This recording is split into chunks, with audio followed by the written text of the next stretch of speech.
Thaddeus King was dying, and he knew it.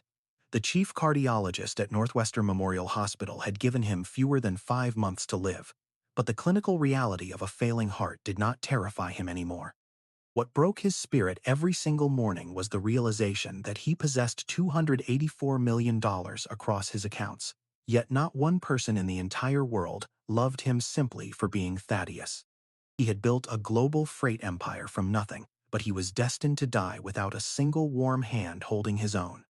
On this freezing Tuesday morning in Lake Forest, he woke up alone inside his 11,400 square foot mansion, wondering if his heart would stop before anyone bothered to check if he was still breathing.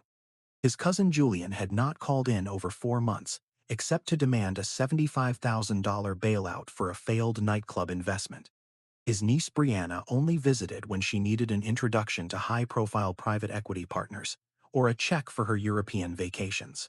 But before this cold morning was over, a destitute young mother holding a dented silver lunchbox would knock on his security gate, and nothing in his life would ever be the same again.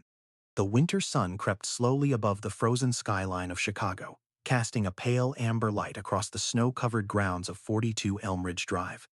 Behind towering black iron gates and manicured hemlock hedges sat the grandest limestone residence in the entire neighborhood.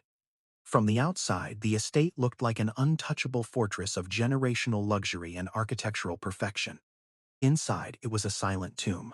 Thaddeus King sat alone before the tall walnut mirror in his master's suite, his swollen fingers trembling as he struggled to fasten the top mother-of-pearl button on his flannel shirt. His hands always shook now whenever the morning fatigue settled deep into his chest. The congestive heart failure had stolen his physical strength 16 weeks ago, turning simple daily movements into exhausting uphill battles. He stared at his hollow reflection in the glass. 61 years old today, his dark skin, once radiant with relentless drive, was now ashen and shadowed beneath sunken cheekbones. His thick black hair had turned entirely silver around the temples, trimmed neatly by his own hand, because he no longer welcomed strangers into his private space. The doctors had spoken the words 140 days left, and every passing hour felt like fine sand slipping through his open palms. Yet Thaddeus did not fear the physical grave. He feared leaving this world completely unloved. He finally fastened the collar and stood up slowly, pressing his right palm against the mahogany dresser to steady his swaying balance. Then he walked with deliberate, measured steps down the grand curved staircase that opened into the expansive marble foyer of his residence. The mansion held 9 master bedroom suites, an indoor heated pool that had remained covered and undisturbed for over 3 years, a 6-car climate-controlled garage containing vintage automobiles that had not turned a wheel in 6 months, and walls decorated with museum-grade oil paintings valued at $12 million. A massive Austrian crystal chandelier hung high above the staircase landing, refracting tiny rainbows across the polished stone floor whenever the morning sun aligned through the arched transom windows. Thaddeus had constructed every single square inch of this fire with his own bare hands. He started his first freight forwarding route when he was 24 years old on the south side of Chicago, with a rusted flatbed truck, a $1,200 loan he could barely service, and a stubborn refusal to let poverty define his destiny. Over 37 grueling years, that single route expanded into King Crest Capital, one of the most respected logistics and commercial development enterprises in the Midwest. He had achieved it all through 80-hour workweeks, sharp contractual instincts, and countless sleepless nights where he sacrificed his own well-being to build something unbreakable. He had believed he was building it all to protect his family.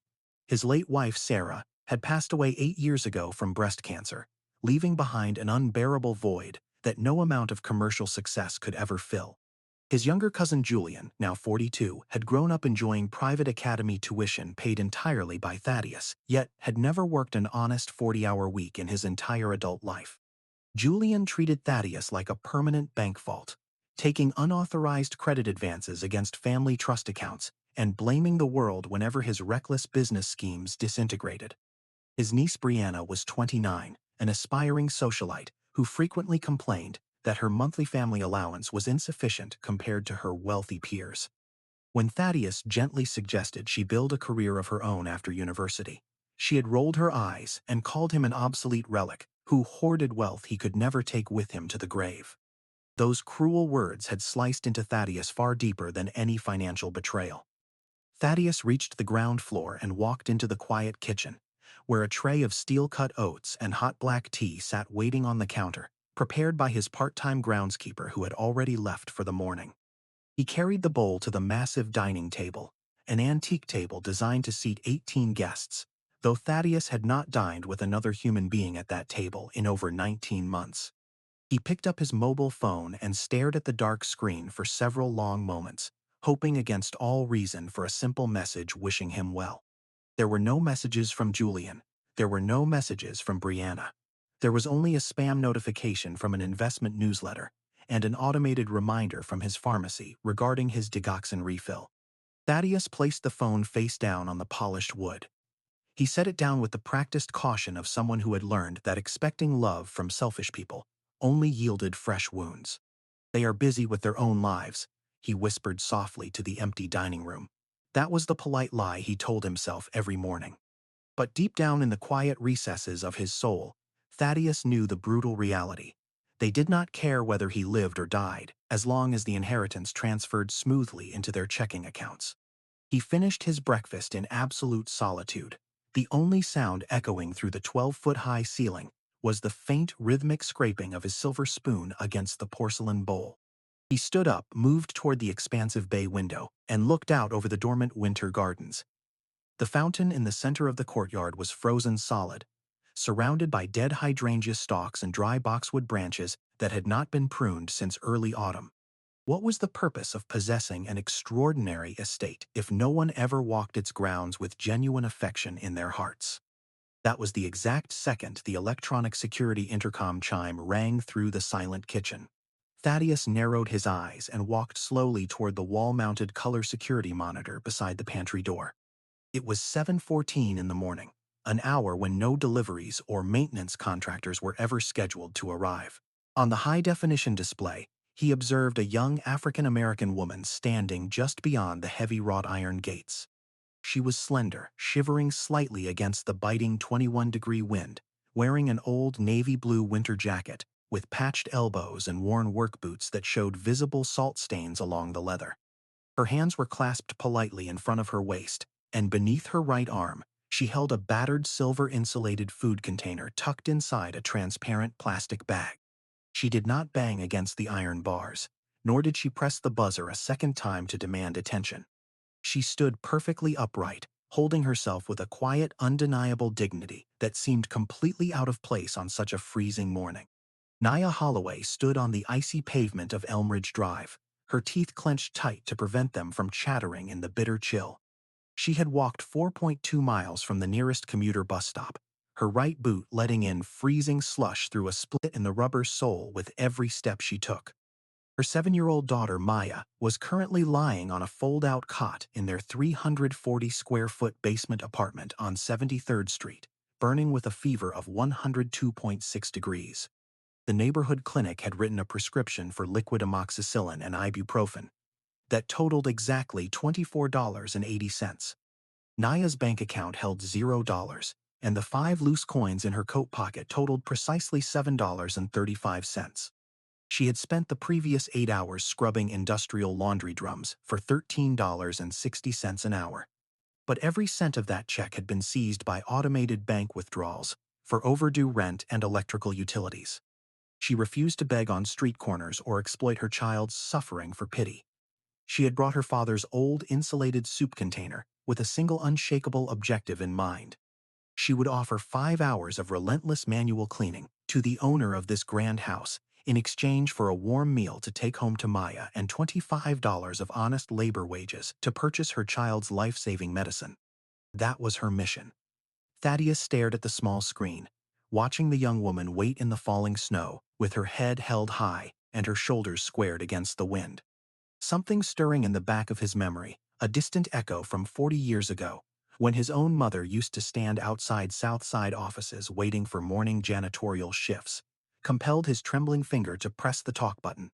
"Yes, who is there and how can I help you?" Thaddeus asked, his deep voice carrying a rough rasp from his failing lungs. The woman on the screen did not flinch or startle at the sound of his voice through the speaker. "Good morning, sir," she responded. her voice steady and remarkably clear despite the cold. "My name is Nia Holloway, and I apologize for disturbing you at this early hour on a Tuesday. I am not here asking for charity or a handout, sir. I am an experienced cleaner and laborer, and I am asking if there is any heavy work on your property I can perform today, in exchange for a plate of warm food for my daughter and $25 for her medicine." Thaddeus King's hand froze entirely against the intercom panel. In 61 years of life, throughout 37 years of running multinational corporations and dealing with politicians, banks, and greedy relatives, thousands of people had asked him for money, grants, unearned salaries, and investment bailouts. Not one single person had ever stood outside his gate in the freezing snow asking to work with their hands for a simple plate of food. He stared at the monitor for 3 long seconds, watching her breath rise like white smoke into the winter air. Something cold and dormant within his chest suddenly cracked open. "Stand right there," Thaddeus said into the microphone. "I am opening the gate." The heavy wrought iron security gate retracted smoothly with a low mechanical hum, gliding open along its snow-covered track to reveal the wide cobblestone driveway leading up to the grand front portico. Nia Holloway did not rush through the opening with opportunistic speed, nor did she let her gaze wander greedily across the manicured grounds or the expensive luxury sedans parked inside the heated glass bays of the garage. She stepped forward with slow, respectful strides, keeping her work boots strictly on the paved path and wiping the frozen slush from her soles before stepping onto the covered limestone porch.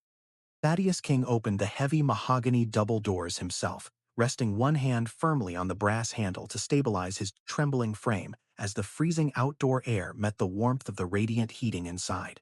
Up close, Nia appeared even smaller than she had on the high-definition security camera, but her posture remained straight as an arrow, her dark eyes clear, direct, and completely devoid of guilt or deception. Her cheeks were raw from the bitter 21-degree wind, yet she held her head high with the quiet, unshakable dignity of a woman who had never asked the world for a single unearned favor. "Good morning, sir," Nia said softly, offering a polite bow of her head while keeping a respectful 4-foot distance on the welcome mat. "Thank you for opening your gates to a stranger on such a brutal morning." Thaddeus studied her worn navy jacket, noting the neat, hand-stitched repairs along the cuffs and the meticulous way she held her battered silver-insulated container tucked beneath her arm. "You walked a long way in this freezing weather, young lady," Thaddeus remarked, his deep voice carrying a rough rasp that he struggled to disguise with a polite cough. "Tell me why someone with your youth and determination is walking through Lake Forest asking for manual labor instead of visiting the county social services department." Nia met his gaze without flinching, though her fingers tightened slightly around the strap of her bag as she formulated her answer with measured care. "Public assistance cannot buy the medicine my daughter needs before noon today, sir, and government vouchers cannot teach my 7-year-old child what honest self-reliance looks like. If I work with my own hands and sweat for every dollar I bring home, no one can ever tell my daughter that her mother lived on pity. My father raised me to believe that a person can survive losing everything in this world, except their good name and their work ethic." Her words struck Thaddeus directly in the center of his chest, landing with the physical force of a hammer, striking an anvil in a quiet room. 42 years ago, in a drafty Coldwater flat on 63rd Street, his mother Corinne had spoken those exact same words to him while mending his torn school trousers by the yellow light of a kerosene lamp. Corinne had scrubbed office toilets until her knuckles bled, refusing every offer of welfare, because she wanted her son to see that human dignity was an internal fortress that poverty could never breach. Thaddeus swallowed against the sudden constriction in his throat, looking at Nia's hands, which were chapped, red, and scarred with the faint chemical burns typical of commercial bleach and industrial laundry detergents. "Come inside where the air is warm," Thaddeus commanded gently, stepping back into the grand marble foyer and gesturing toward the interior. "In my home, we do not conduct business on the porch in the middle of a Chicago freeze, nor do we discuss work on an empty stomach." Nia hesitated for a split second, looking down at her salt-stained work boots and then back at the flawless white marble flooring that reflected the crystal chandelier above. "I do not want to track slush or dirt onto your clean floors, sir," Nia said, already reaching down to untie her frozen laces so she could leave her boots on the rubber mat outside. "I came prepared with clean rubber work clogs in my bag, and I am ready to begin scrubbing your kitchen, clearing your driveway, or washing your windows immediately." Thaddeus raised a hand, his expression softening into a look of quiet admiration that had not crossed his face in many years. Keep your boots on for now, Miss Holloway, because this floor has seen far worse things than honest winter snow, Thaddeus said with a faint, tired smile. Follow me into the kitchen, and let us see what Harold left in the pantry before you lift a single broom or bucket. He led her down the sweeping hallway, past towering oil paintings and glass display cases filled with historic maritime artifacts from his shipping fleet. Nia walked with quiet reverence, never once reaching out to touch the gilded frames or lingering excessively over the antique furnishings, keeping her eyes focused respectfully on the path ahead. Inside the sprawling chef's kitchen, Thaddeus pulled out a polished cherrywood chair at the center island and instructed her to sit down while he retrieved a ceramic mug and poured a generous serving of hot spiced cider from the thermal carafe. He opened the commercial warming drawer beneath the counter, pulling out a large porcelain plate piled high with scrambled farm eggs, thick-cut smoked turkey bacon, roasted rosemary potatoes, and warm buttermilk biscuits. He set the steaming plate directly in front of Nia, alongside a bowl of fresh seasonal berries and a tall glass of freshly squeezed orange juice. Eat, Thaddeus said plainly, folding his arms across his chest and leaning against the granite countertop to catch his breath. You look like you have not had a hot meal in 3 days, and I have never known a proper worker who could scrub a floor on an empty stomach. Nia stared at the mountain of warm, aromatic food, a sudden shine of tears welling in her dark eyes before she quickly blinked them away and cleared her throat to maintain her composure. Thank you from the bottom of my heart, sir, but if you do not mind, I would like to divide this food right now, Nia said, her voice trembling slightly as she reached into her plastic bag and pulled out the dented silver-insulated container. My daughter Maya is at home with a fever, and she has only had dry toast and tap water since yesterday afternoon, while I worked the overnight shift. I would be a terrible mother if I sat here enjoying a feast in a warm mansion, while my baby girl had nothing hot in her belly. With practiced delicate precision, Nia used a clean fork to transfer the majority of the scrambled eggs, the turkey bacon, and all 3 warm biscuits into the silver thermos, sealing the lid tightly so the heat would remain trapped inside until she returned to 73rd Street. She left only a small portion of the potatoes and 2 strawberries on the porcelain plate for herself, eating slowly and chewing each bite with quiet gratitude, as if it were a sacred gift. Thaddeus King watched her from across the island, a heavy ache expanding inside his failing heart as he observed the supreme selflessness of a mother who put her child's survival above her own starving body. He remembered coming home from school in the winter of 1978 to find a single bowl of vegetable soup on the table, while his mother sat in the corner, sipping hot water with a pinch of salt, lying to him with a smile that she had already eaten at work. How old is your daughter, Miss Holloway? Thaddeus asked softly, his voice thick with unspoken emotion, as he watched her finish her modest portion. Maya is 7 years old, sir, Nia answered, wiping her mouth neatly with a linen napkin and setting her fork down without making a single sound against the china. She wants to be a mechanical engineer when she grows up, and she spends all her free time building miniature bridges out of discarded popsicle sticks and wire coat hangers. She is the only reason I keep waking up at 4 in the morning, and she is the only thing in this world that belongs entirely to me. Nia stood up immediately, pushing her chair back into place and rolling up the sleeves of her thick flannel shirt to reveal muscular, capable forearms that had known hard physical labor since her teenage years.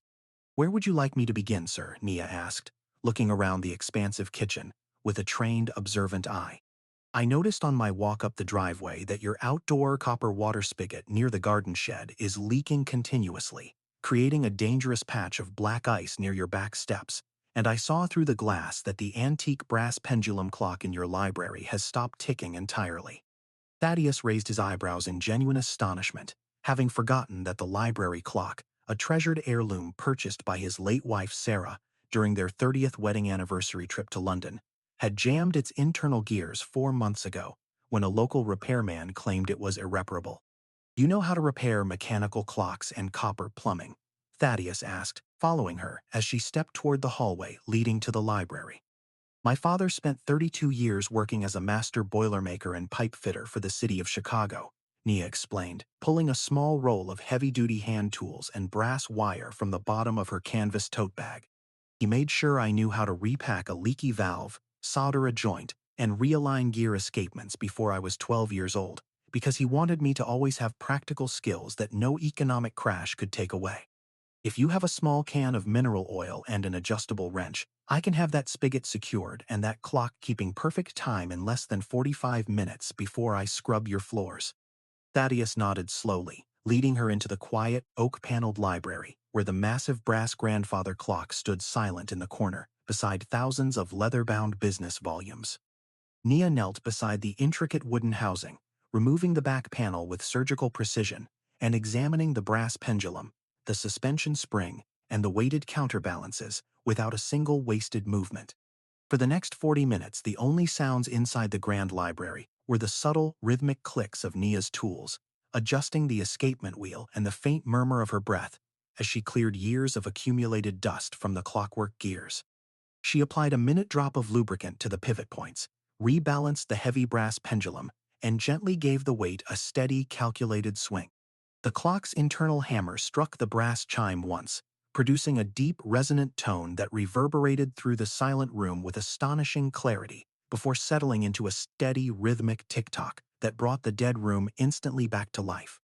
Thaddeus stood near the fireplace, his eyes fixed on the moving pendulum as a profound sense of peace washed over his tired mind, feeling as though some long-frozen part of his own existence had just been restarted by this young woman's calloused hands.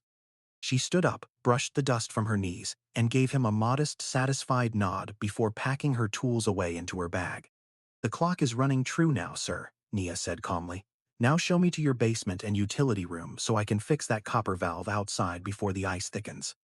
For the next 4 hours and 15 minutes, Nia Holloway worked with an unrelenting, methodical focus that transformed every space she entered throughout the massive estate. She descended into the damp, subterranean utility room beneath the west wing, tracing the frozen copper piping with a flashlight until she located the fractured brass shut-off valve feeding the exterior garden line. She drained the standing pressure, replaced the worn neoprene gasket using spare fittings from her personal tool roll, and tightened the packing nut until not a single drop of water escaped onto the concrete foundation. From there, she moved upstairs through the cavernous kitchen, the long dining room, and the marble hallways, scrubbing every surface on her hands and knees until the baseboards gleamed like polished ivory. She did not stop to rest her aching back, nor did she ask for a single glass of water or complain about the lingering chill near the tall patio doors. She worked with the quiet pride of a master craftsman who treated every sweeping motion of her broom as a testament to her family's honor. At precisely 1:15 in the afternoon, Nia returned to the Grand Library, where Thaddeus King sat behind his expansive walnut desk, reviewing architectural blueprints for an upcoming community cargo terminal in South Chicago. She stood respectfully near the doorway, her work clogs clean and dry, her hair tied neatly beneath a dark bandana, and her hands washed clean of mechanical grease. The outdoor copper spigot is completely sealed against the freeze. The main floor marble has been hand-buffed with neutral soap, and your kitchen range has been degreased down to the bare steel, Nia reported in a clear, professional tone. "I have completed 5 hours of labor, sir, and I am ready to collect the $25 for my daughter Maya's prescription, so I can take the bus back before the pharmacy closes." Thaddeus set down his gold fountain pen, studying the young mother whose skin was flushed from physical exertion, but whose posture remained perfectly upright and unbroken. Thaddeus opened the top drawer of his desk, pulling out a thick, unmarked white security envelope that contained 30 crisp $100 bills, totaling exactly $3,000 in cash. He slid the envelope across the polished wood toward Nia, watching her dark eyes as they dropped down to inspect the package sitting between them. "You did exceptional work today, Miss Holloway, far beyond anything I have seen from professional cleaning crews who charge triple that rate," Thaddeus said in a steady, measured voice. "Take this envelope with you today. Buy your daughter the best medicine in the city, purchase some warm winter coats, and take a few weeks off from working those brutal night shifts at the commercial laundry." Nia looked at the thick stack of $100 bills, her expression freezing instantly as a sharp, painful tension tightened across her jawline. She did not reach out to touch the envelope. Instead, she took a deliberate half-step backward, placing her hands behind her back and lifting her chin with an unmistakable air of wounded dignity. "With all due respect, Mr. King, I told you when I rang your gate at 7:14 this morning that I came here seeking honest work for a fair wage, not unearned charity, Nia said, her voice dropping into a firm, unyielding register. My rate for general residential cleaning and light mechanical maintenance is $15 an hour, which comes to exactly $75 for the 5 hours I spent on your property today. If you give me $75 and let me take the warm food you gave me in my thermos for Maya, we are entirely square and neither of us owes the other a single dime. But if you try to hand me $3,000 because you pity my poverty, you are stripping away the only thing my father left me that no landlord can ever take, which is my self-respect. Thaddeus King leaned back slowly in his high-backed leather chair, a sudden rush of warmth and profound humility flooding his failing heart. For 30 years, every contractor, associate, politician, and family member who had ever stepped into this private library had schemed to extract every possible dollar from his deep pockets, always demanding more than they had earned. Yet here stood a destitute mother whose child was shivering with a fever on 73rd Street, whose winter boots were split open at the seams, refusing a fortune simply because she had not labored to earn it.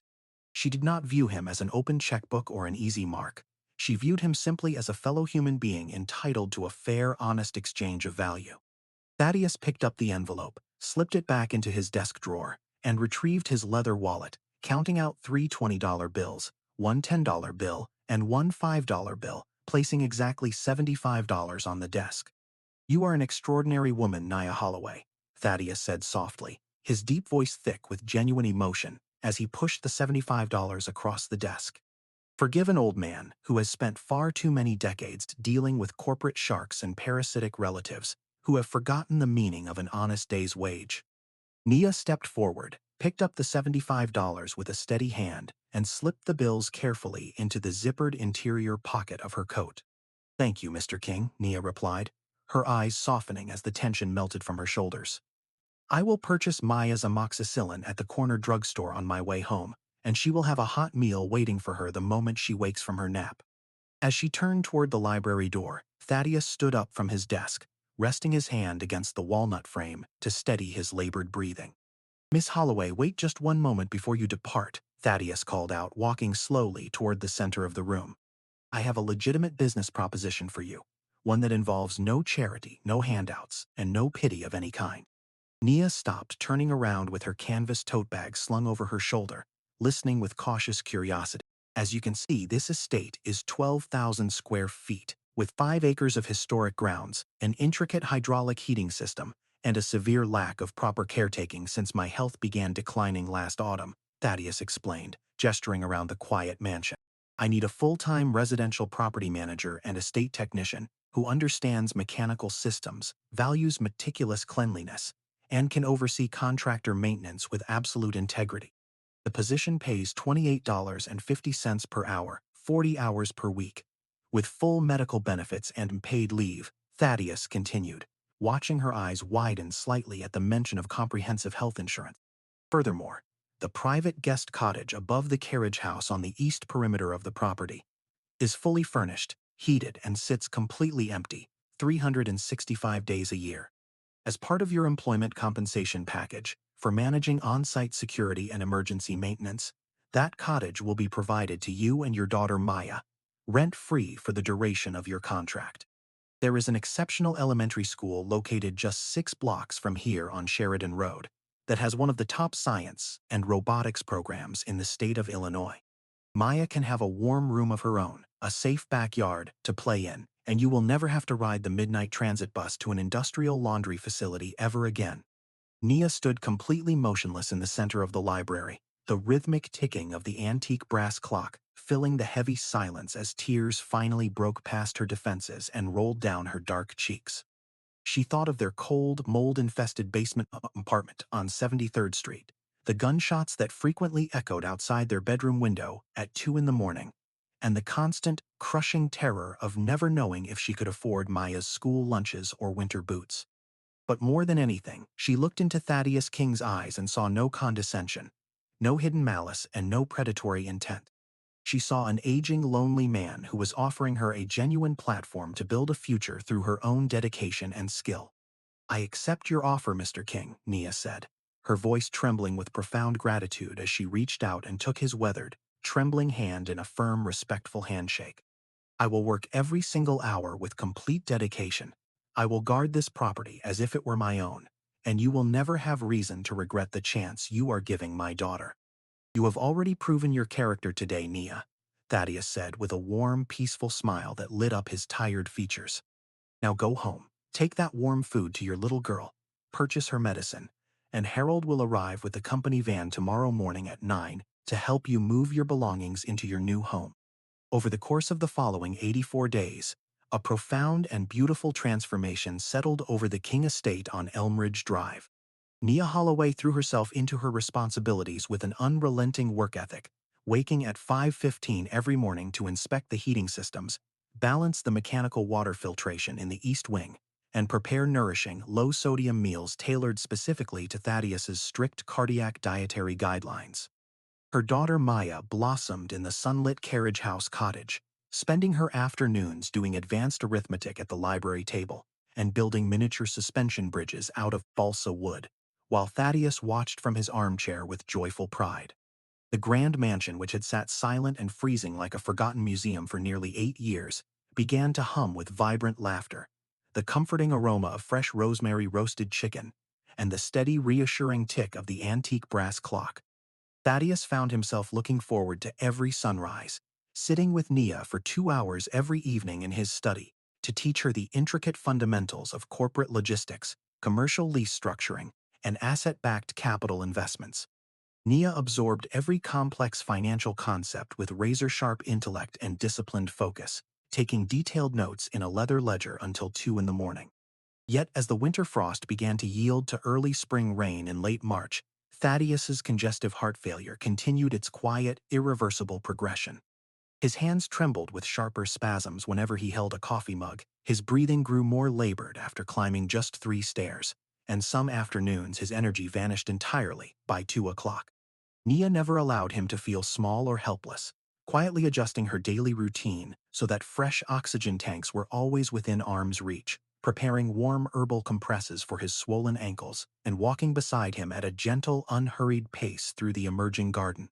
What neither of them anticipated was how swiftly toxic gossip traveled through the exclusive social circles of Lake Forest and downtown Chicago. A luxury automotive dealer had mentioned to Brianna Thorne's socialite acquaintance that Thaddeus was liquidating private investments to establish an independent community development trust, while Julian Thorne heard through a court clerk that Thaddeus had requested an expedited review of his estate holdings. Within 48 hours, the two estranged relatives, who had not visited Thaddeus in over 14 months, formed a frantic alliance to protect their anticipated inheritance. It was a cold, rainy Sunday afternoon when a black luxury sport utility vehicle roared up the cobblestone driveway, screeching to a halt beside the limestone steps. Julian Thorne stepped out of the driver's seat, wearing a tailored Italian trench coat and an expression of aggressive entitlement as he slammed the vehicle door with unnecessary violence.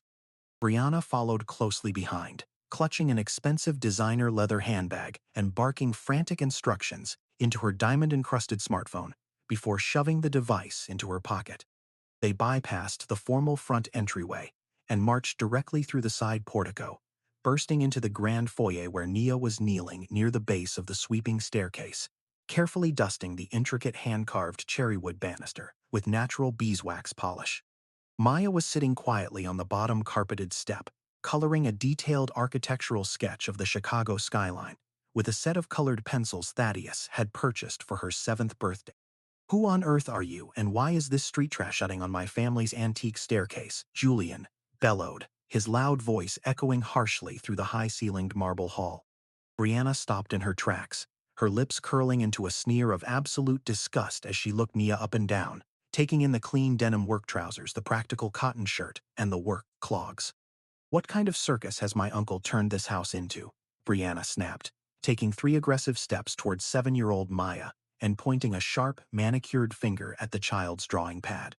"Get your dirty markers and your filthy little hands off that custom rug right now, before I call the Lake Forest Police Department to have you both hauled to jail."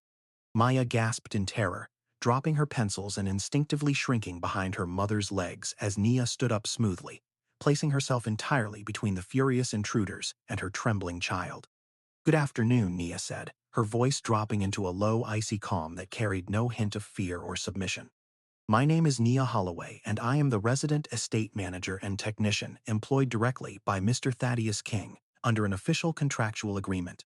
Mr. King is currently resting upstairs in his private suite after a difficult morning with his cardiac physical therapy, and I must ask you to lower your voices immediately." Julian let out a harsh, mocking laugh that bounced off the marble walls like broken glass. "Resident manager," Julian repeated sarcastically, taking another menacing step toward Nia until he was towering over her. "You are a common manipulative South Side parasite who took advantage of a senile, dying old man to crawl into a multi-million-dollar mansion and play family with your fatherless kid. We know your exact game, little girl, and we have seen dozens of con artists just like you trying to worm their way into elderly trust funds before the body even gets cold. I have not asked Mr. King for a single unearned dollar, nor have I ever laid a finger on his private financial accounts," Nia responded, her dark eyes flashing with fierce, unbroken pride as she held her ground. "I work 45 hours a week maintaining this property. I ensure his medications are administered on precise clinical schedules, and I treat this home with the honor and respect it deserves." Brianna stepped forward, waving her expensive car keys in Nia's face with venomous spite. "Pack your cheap plastic bags and get out of our house right this second," Brianna shrieked, her face flushed with fury. "If you are not off this estate in 15 minutes, Julian and I will have the county sheriff drag you out in handcuffs for trespass, elder abuse, and grand larceny. Stop this disgraceful spectacle in my home right now." A thunderous voice suddenly cracked from the top of the grand staircase, cutting through the shouting like a razor-sharp blade.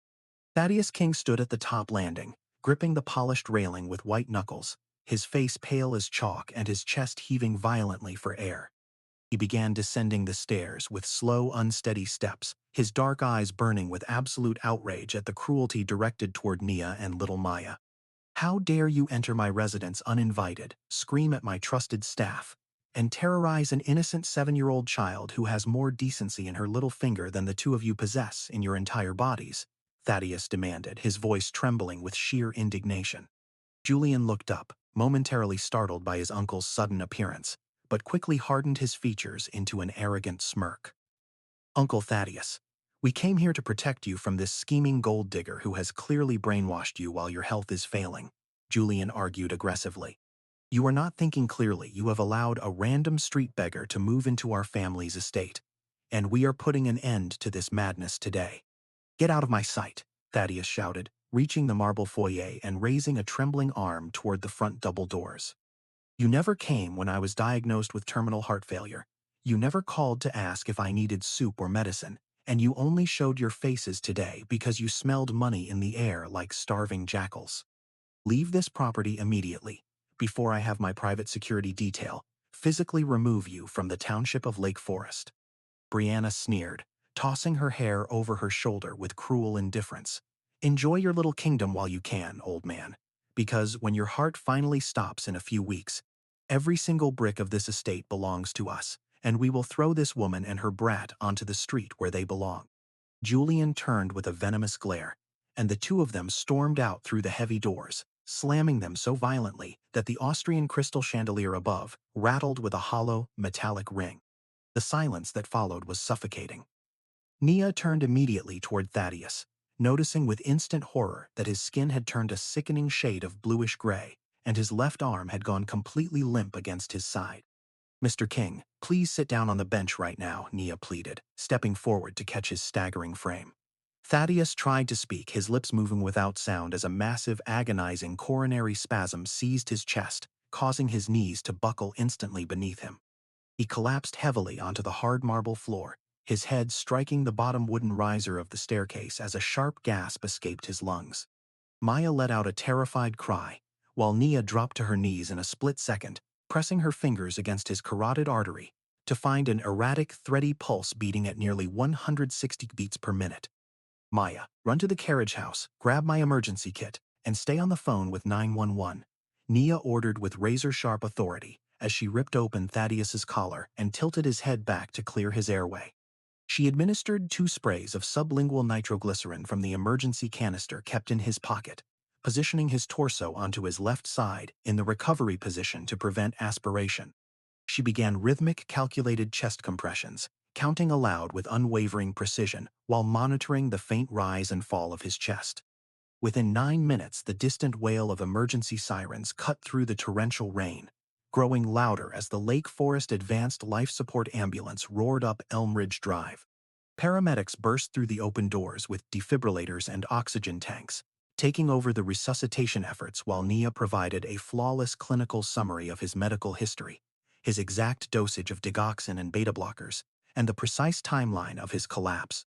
As the medical team loaded Thaddeus onto the gurney, his fluttering eyelids opened for a fraction of a second, his weak fingers brushing against Nia's calloused hand in silent, desperate recognition before the oxygen mask was secured over his face. For 4 days and 5 nights, Nia Holloway never left the intensive care wing on the 7th floor of Northwestern Memorial Hospital. She slept in brief 20-minute intervals on the stiff vinyl armchair beside Thaddeus King's bed, holding his cold, ivy-lined fingers in her own and speaking softly to him whenever the cardiac monitors beeped with irregular rhythms. On the 5th afternoon, Thaddeus opened his eyes fully, the plastic oxygen cannula resting across his hollowed face as a faint, determined smile touched his dry lips. He requested the immediate presence of his senior estate attorney, Walter Hayes, a 72-year-old legal titan who had handled Thaddeus's personal affairs for 34 years with absolute precision. With Nia, Harold, and 2 independent neurologists present inside the quiet room, Walter set up a digital video recorder on a metal tripod near the foot of the bed. Thaddeus looked straight into the camera lens, his voice rough from exhaustion but completely clear as he articulated his final intentions without a single hesitation. He wanted every asset, every account, and every corporate share protected from future litigation. 2 weeks later, on a quiet Tuesday evening with the early spring rain tapping softly against the bedroom window at 42 Elm Ridge Drive, Thaddeus King passed away peacefully in his sleep. Nia sat beside him until his final breath slipped into the room, holding his right hand while 7-year-old Maya sang a quiet lullaby from the foot of the bed. He did not die in cold isolation, and he did not leave this world wondering if anyone truly cared for his soul. He died knowing he was surrounded by pure, uncorrupted love. The formal reading of the last will and testament took place 8 days after the private funeral in Walter Hayes's downtown law office, on the 40th floor of the LaSalle building. The conference room was lined with dark mahogany bookshelves, thick Persian carpets, and expansive floor-to-ceiling windows that overlooked the bustling gray skyline of Chicago. By 9:45 in the morning, the room was thick with palpable tension as Julian Thorne and Brianna Thorne sat on one side of the long walnut table, flanked by 2 aggressive probate litigators in charcoal suits. Julian kept checking his gold wristwatch with nervous arrogance, tapping his expensive leather shoes against the floor as if the entire proceeding was an annoying delay before his multi-million-dollar payout. Brianna sat beside him wearing oversized black designer sunglasses, pushed up into her hair and applying lipstick while sneering across the room. Nia Holloway sat quietly at the far end of the table, dressed in a simple pressed black linen blazer and dark trousers, her posture upright and her hands resting down calmly on top of a single manila folder. Maya was waiting in the private reception lounge under the careful supervision of Walter's executive assistant. "Can we please get this circus over with?" Julian said loudly, leaning forward and slamming his palm against the polished wood. "We all know my uncle was suffering from cognitive decline during his final months, and we are not going to sit here all day listening to endless legal boilerplate." Brianna let out a short, mocking laugh, tossing her makeup compact into her leather purse with a sharp snap. "Exactly," Brianna chimed in, glaring directly at Nia with venomous eyes. "We know this South Side housekeeper has been coaching him, and my brother and I have already signed retainers to freeze every single King Crest account the moment you finish reading." Walter Hayes did not flinch, nor did he look up from the thick leather binder he was opening at the head of the table. He adjusted his gold-rimmed reading glasses with deliberate, icy calm, letting the heavy silence settle over the room for 3 long seconds. "I will remind both of you that this meeting is an official legal proceeding," Walter said in a voice that commanded immediate, total silence. "If there is another outburst from either of you or your counsel, I will have building security remove you from this floor immediately." Julian rolled his eyes and slumped back into his chair, crossing his arms with a sullen scowl. Walter turned the first page of the formal document, clearing his throat before speaking in a resonant, steady baritone. This is the last will and testament of Thaddeus King, executed and legally certified on March 24th, under the complete medical and psychiatric supervision of 2 independent physicians. I will begin with the specific individual bequests as directed by the decedent. To my cousin Julian Thorne, Walter read aloud, pausing to look Julian directly in the eye. I leave the sum of exactly $50,000. It is my sincere hope that this modest amount will finally teach you that an empire cannot be built on reckless speculation, unearned entitlement, or reliance on another man's labor. Julian's face instantly flushed a violent shade of crimson, his mouth falling open as he gripped the edge of the conference table. $50,000, Julian roared, lunging forward in his chair. That is an absolute insult, and you know it, Hayes. My uncle was worth nearly $300 million, and you expect me to accept pocket change while he leaves the rest to his actual family. Sit down and remain silent, Mr. Thorne, Walter commanded, his tone dropping into a dangerous razor-sharp edge. I have not yielded the floor, and you will hear this document in its entirety. To my niece, Brianna Thorne, Walter continued reading without missing a single beat. I leave the sum of $50,000, along with a collection of historic books on African-American enterprise. Brianna, I hope these volumes remind you that true elegance is forged through character, humility, and service to others, not through vanity or unearned luxury. Brianna gasped in sheer disbelief, her hands trembling with fury, as she tore her sunglasses from her head and slammed them onto the table. This is an outrage, Brianna shrieked, pointing a manicured finger across the room at Nia. You let this woman steal our family's legacy. She was a cleaning lady who knocked on his door 4 months ago. Walter Hayes ignored her hysterical shouting, turning the final page of the bound legal document and projecting his voice with absolute authority.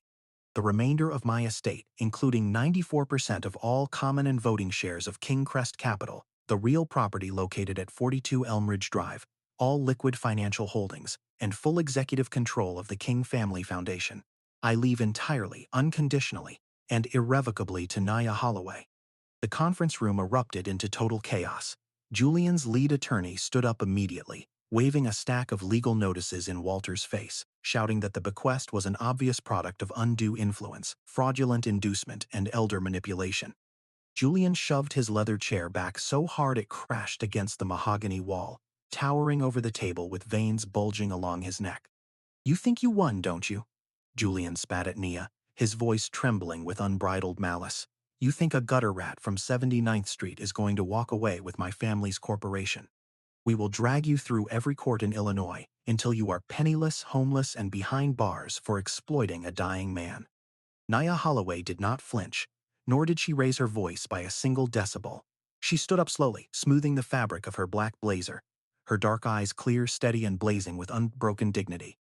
Mr. King gave me a job when my child was burning with a fever, and I gave him an honest day's sweat for every single cent he ever paid me, Nia said in a voice so calm and powerful that Julian's lawyer instinctively stopped shouting. When your uncle collapsed on that marble floor with a dying heart, neither of you was there to hold his hand or dial 911. You were too busy calculating your shares. You may hire every lawyer in the city of Chicago, Mr. Thorne, but you will never take away the promise I made to Thaddeus King to protect his name and honor his life's work. 3 weeks later, the Cook County Probate Court was packed to capacity for the emergency evidentiary hearing regarding the contested estate of Thaddeus King. News of the $284 million inheritance battle had leaked to the local press, filling the rear rows of the courtroom with reporters, corporate executives, and community organizers. Julian and Brianna sat at the plaintiff's table with 4 high-powered litigation attorneys, all of them armed with thick binders of financial motions and character challenges. Nia sat beside Walter Hayes at the defense table, wearing a dark navy wool coat, her hands clasped calmly before her on the wooden railing. Presiding over the bench was Judge Eleanor Vance, a formidable jurist known throughout the 7th Judicial Circuit for her zero-tolerance policy toward frivolous courtroom theatrics. The plaintiffs may call their first witness, Judge Vance announced, adjusting her glasses and looking down at Julian's lead trial counsel, Arthur Vance. Counsel, you claimed in your opening emergency filings that you have definitive proof of mental incompetence and financial extortion. Let us hear your evidence without delay. Arthur Vance stood up with theatrical confidence, buttoning his $1,000 suit and pacing toward the center of the courtroom floor. "Your Honor, the facts in this tragic matter speak for themselves," Vance argued smoothly, turning to gesture dramatically toward Nia. Thaddeus King was a vulnerable, terminally ill 61-year-old man suffering from end-stage cardiac failure, severe hypoxemia, and profound cognitive isolation. Into this tragic situation walked the defendant, Nia Holloway, an impoverished laborer with zero business background, who used her domestic access to alienate Mr. King from his devoted flesh and blood. Within less than 90 days, this woman managed to secure an absolute transfer of a multi-million-dollar logistics empire, cutting out the decedent's only living relatives. Arthur Vance turned abruptly toward the defense table, his eyes narrowing as he launched his direct cross-examination. "Tell me, Miss Holloway," Vance said in a mocking, condescending tone, "isn't it true that on the morning of January 14th, you had exactly $7.35 to your name? Isn't it true that you were facing an immediate eviction notice from your landlord on 73rd Street? Isn't it true that you targeted Mr. King's estate specifically because you knew he was an isolated, dying billionaire with no immediate heirs living in the house?" "Objection," Walter Hayes said calmly, standing up from his chair. "Counsel is presenting inflammatory speculation rather than evidentiary testimony." "Overruled," Judge Vance said, leaning forward on the bench. "The witness may answer the question directly." Nia Holloway took a slow, deep breath, resting her hands flat against the wooden witness box, and meeting Arthur Vance's aggressive gaze with absolute, unyielding clarity. "Yes, sir," Nia answered, her voice ringing through the quiet courtroom with stunning resonance. "On January 14th, I had $7.35 in my pocket. My boots were split open at the sole, and my daughter was burning with a fever of 102.8 degrees. But I did not knock on Mr. King's gate to ask for a handout, a loan, or a fortune. I knocked on that gate with my father's tool roll and a dented soup thermos, asking for 5 hours of hard manual cleaning in exchange for $25 of medicine and a warm meal for my baby. When Mr. King tried to hand me an envelope with $3,000 in cash after I fixed his leaking water valve and grandfather clock, I refused to take it. I told him that if I did not sweat to earn that money, I would be stripping away the only dignity my father left me." The courtroom fell into a dead, breathless silence as several reporters in the back row leaned forward to scribble furiously in their notebooks. Nia turned her gaze toward Julian and Brianna, who were shifting uncomfortably under the intense scrutiny of the gallery.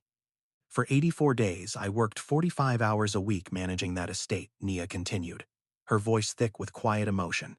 "I checked his oxygen levels at 3 in the morning, I cooked his low-sodium broth, and I listened to him speak about how his own mother, Corinne, had scrubbed office floors so he could have a future. Not once in those 3 months did Mr. Julian Thorne or Ms. Brianna Thorne visit that house to ask if their uncle needed a glass of water. They only showed up when they thought he was dead, screaming at a 7-year-old child and demanding to inspect the furniture. Thaddeus King did not give me this company because he was weak or confused. He gave me this company because he knew I would treat every dollar as a sacred tool to lift up hard-working people, rather than a trophy for selfish entitlement." Arthur Vance's face tightened with visible frustration, his confident demeanor cracking as he realized he had failed to rattle her composure. "That is an emotional story, Miss Holloway, but the law requires objective proof of testamentary capacity," Vance said, turning back toward the judge. "Your Honor, we move to invalidate the March 24th will on the grounds that Mr. King was medically incapacitated by cardiac hypoxia." Walter Hayes stood up calmly from the defense table, carrying a sealed optical disc and 3 bound medical dossiers bearing the gold seal of Northwestern Memorial Hospital. "If it pleases the court," Walter announced, "we wish to enter Defense Exhibit D, which contains the complete uninterrupted audio-visual recording of Thaddeus King executing his final will and testament on March 24th, accompanied by the sworn affidavits of Dr. Marcus Reed, Chief of Neurological Sciences, and Dr. Evelyn Taylor, Chief of Cardiology. Both physicians evaluated Mr. King 30 minutes prior to the signing and certified under penalty of perjury that he possessed flawless cognitive acuity, superior mental clarity, and total testamentary intent." Judge Vance reviewed the certified medical documents, nodding slowly before gesturing toward the courtroom media technician. "Play the recording on the main monitors," the judge ordered. The overhead courtroom lights were dimmed slightly as the large high-definition screens on the wall flickered to life. The video displayed Thaddeus King sitting upright in his private hospital room, dressed in a clean navy cardigan, his eyes bright and focused despite the medical lines in his arm.